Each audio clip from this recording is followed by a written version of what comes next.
Welcome back to the channel. It's another day for us. The dogs have been out. It's 1 o'clock in the afternoon and we got here at 9 o'clock, or just after 9 o'clock this morning. So the dogs have been out for the usual runs, went off playing with other dogs. They've been down in the bush gullies. They've been out there trying to get a rabbit. Well, Ollie and Patu have, but they never got any. But it doesn't matter, they have fun. But what I want to talk about today is, on this video, is should you carry a walking stick or a hiking stick, or just a staff or whatever, when you're out with dogs, and mainly should you use one of these to protect yourself and your dog from a dog attack? And well, the answer is pretty simple.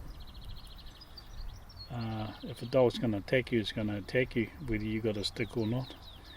And if you don't know how to use one of these to protect yourself and your dog, and any skills you have to actually try and avoid the dog attacking, then you shouldn't use one. If you're not skilled with anything, type of weapon, you shouldn't use one. It's like if you carry a walking stick and someone attacks you with a knife and wants to rob you, whatever, and you don't know how to use this, you probably end up being stabbed. So same with dogs. There's a skill involved in using any type of well, once a dog attacks, this becomes a weapon, and there's no doubt about it, a self-protection weapon. So should you use one? If you're trained and skilled, yeah. And if you are trained and skilled with using a walking stick, or we'll just talk about this as a cane, and then you should take it every time you go out with your dog. But if you're not skilled in using it, then you could do more damage than good to yourself and your dog. So what I'll do is put up a set of videos on actually how to use this when you're out walking your dog with it. And it was funny, the other day I got to use it. I never came close to even hitting the dog with this cane. Just pointed it at it and did what I did, say what I said, and it backed away. It backed off. It never looked like it was going to attack, which I knew it wasn't anyway, because that's what I do day in and day out, is hang with dogs, work with dogs, train dogs. And so it was quite interesting to see it in action. And that dog approached how it did. It wouldn't have bothered me one bit if I didn't have the cane with me. Actually, I try and practice on Patu, get him to attack the cane, but he can't be bothered. He's not even afraid of the cane, so he just thinks it's a game. But anyway, we'll see how it goes.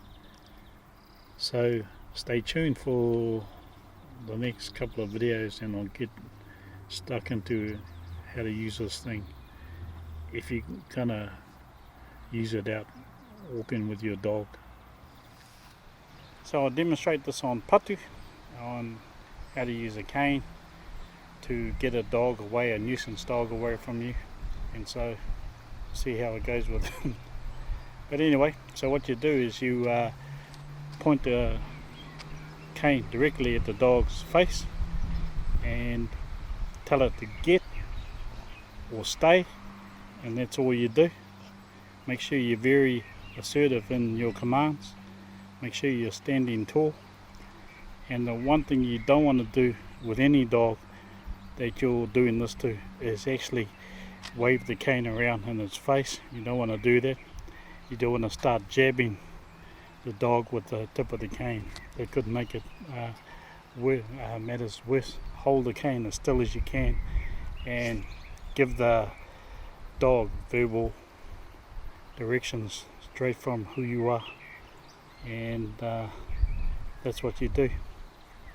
If you start waving the cane around, the dog could get excited or get aggressive with it, waving in its face, or if you jab it, it could get more aggressive. So hold the cane as still as you can, and as the dog reacts to the cane and your commands, it'll either just run away by itself, or if it's doing a mock attack or whatever, just slowly walk up to the dog like I'm doing with Patu, but don't touch the dog with the cane, and it'll back away. And if the dog doesn't back away and it's gonna attack no matter what, then that's a totally different scenario, so we'll cover that on another video. But this is the really important. This will work 99% of the time if you need to get a nuisance dog away or an aggressive dog away from you. Sweet. Try this on Ollie. Ollie. See, the cane's nice and still. There. I don't want to wave it around in Ollie's face or jab him with it. Cool. So there's other facts to consider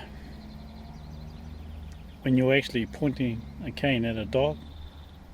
The first thing is it's somebody else's dog, and nobody wants you waving the stick around in their dog's face. Nobody wants you poking the stick in their dog's face. But to keep the cane very still in front of the dog, give it commands, well, there's not much the owner can do about it, especially if they don't control it. And so that's a good way to deal with somebody else's dogs or somebody else's dog. And you wouldn't like anyone waving a stick around or poking your dog with their cane. So just to keep things in order and everything within the boundaries of respect for the dog and the person who owns the dog. But there's always that situation where, you know, the owner's an idiot as well as the dog, so that's one thing you have to consider. So those are very important steps if you're gonna chase away or stop another dog from being a nuisance. But if it is in full-on attack mode and it's going for your dog no matter what you do or say, then that's another scenario. I'll do another video on that. Sweet, thanks for watching.